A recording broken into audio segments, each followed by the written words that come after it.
Salve aí, meus amigos, tudo bom? A gente está de volta aqui na casa. Hoje é dia de falar de rock internacional, dia de relembrar uma das grandes bandas da história do rock, que é essa aqui, olha só, vem a caráter hoje. Grande U2, banda irlandesa aí, maravilhosa. Eu tive o prazer de vê-los ao vivo, inesquecível show.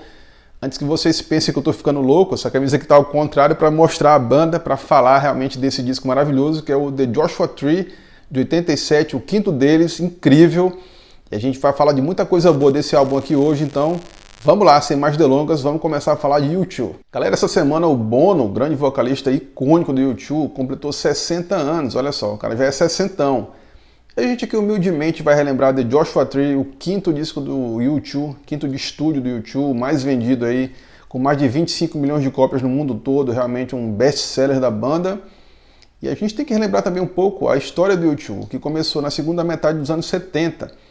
Eles que tiveram alguns nomes no começo, e o U2 surgiu graças a um anúncio que o Larry Mullen Jr., baterista, colocou na escola que ele estudava lá em Dublin, na Irlanda.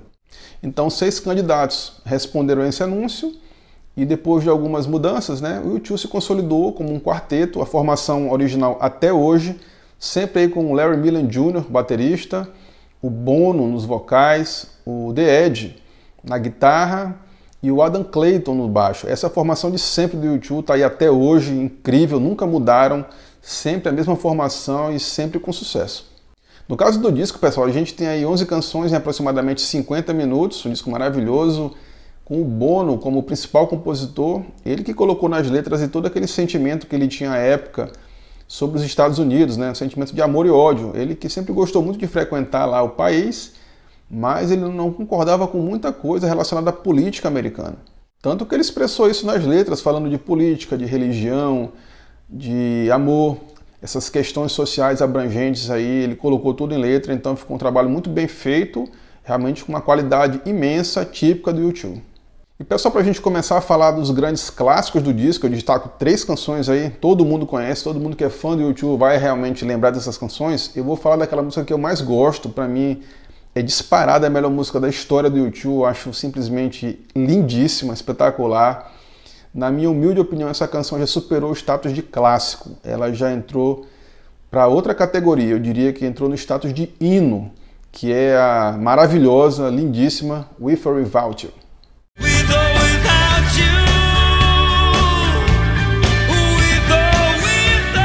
Pois é, eu sou muito suspeito para falar dessa canção, acho simplesmente maravilhosa, como eu falei antes.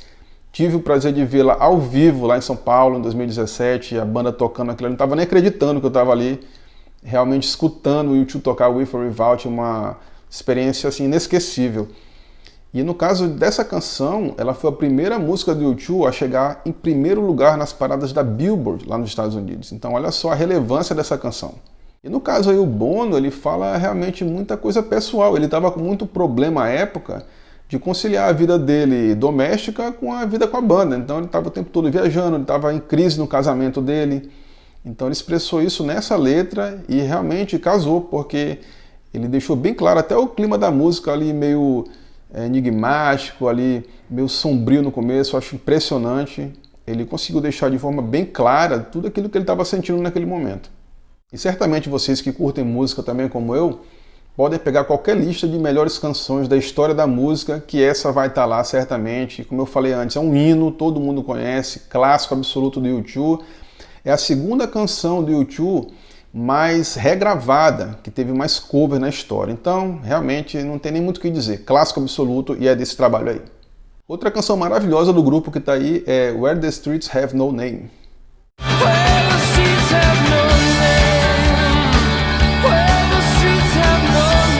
No caso aqui o Bono ele já enfatiza mais a questão de religião, que era muito forte ali naquela época na Irlanda. E o Bono falava na letra que era impossível você identificar a religião de uma pessoa simplesmente pelo local que ela vivia, especialmente ali em Belfast, na Irlanda do Norte, a capital. E essa canção aí que foi composta pelo Bono durante uma viagem dele humanitária à Etiópia, junto com a esposa dele, a Ellie Houston.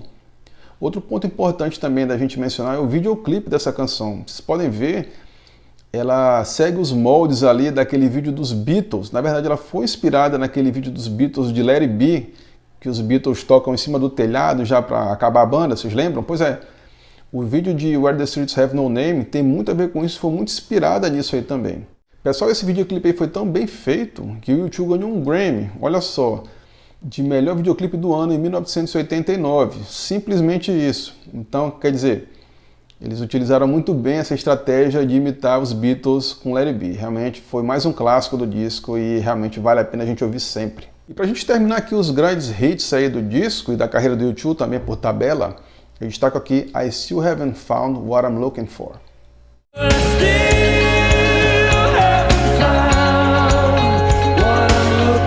Essa canção que tem uma levada mais diferente, uma levada mais gospel, mais religiosa, mais espirituosa, ela foi trabalhada inicialmente pelo Larry Mullen Jr., o baterista, e ele ficou muito conhecido também pela levada de bateria que ele teve nessa canção.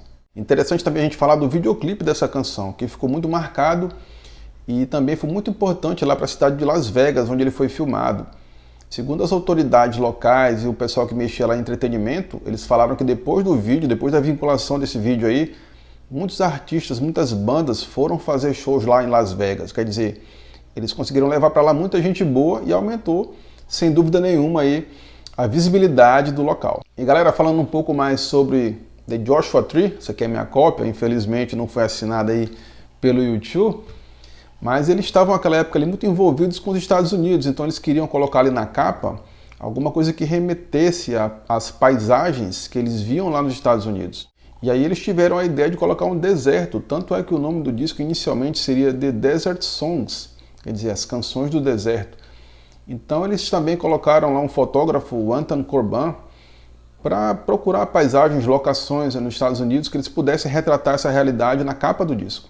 E numa dessas conversas aí entre o U2 e o fotógrafo Anton Corbijn, ele explicou para a banda a história da árvore de Josué, The Joshua Tree, que havia lá nos Estados Unidos. Então, o Bono, ele que sempre gostou muito de religião, começou a pesquisar a história na Bíblia, viu todo o significado, toda a importância que ela tinha para a religião e imediatamente colocou o nome do disco de The Joshua Tree, a árvore de Josué, todo esse significado religioso que a capa tem. Vocês sabiam? Pois é, histórias aqui de The Joshua Tree. Interessante também a gente mencionar todo aquele contexto que se passava na cabeça do Bono, ele que estava realmente tendo todo o engajamento social, político, participando de eventos, de shows beneficentes.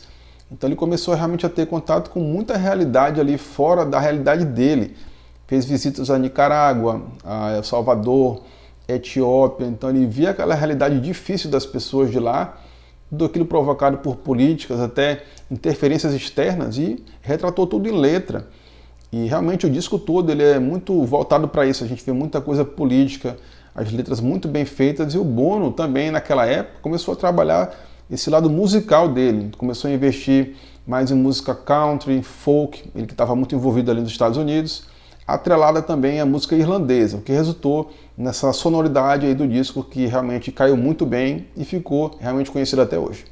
E pessoal, no caso aqui das coletâneas, eu vou recomendar uma que eu tenho aqui, chamada The Best of U2, 1980-1990, 10 anos de banda, realmente maravilhosa, é uma coletânea dupla, a gente tem aqui lados B também, do outro CD, então, e até também recomendo a outra, que são duas na verdade, a de 90 até 2000, que tem as músicas desse período também, vale a pena ouvir. Você aí que nunca ouviu U2, que eu não acredito, né? Todo mundo pelo menos uma vez na vida já ouviu uma canção de U2, então ouçam as duas que valem muito a pena. Então pessoal, valeu, esse foi o nosso vídeo de hoje, a gente relembrou aqui uma das bandas mais importantes da história, que é o U2, que eu tive o prazer de vê-los ao vivo aí lá em São Paulo, maravilhoso, quer dizer, camiseta, tem copo, trouxe até ingresso, ainda tem aqui, quer dizer, marcou demais e realmente é incrível, né, você poder ter essa experiência de ver o U2 ao vivo.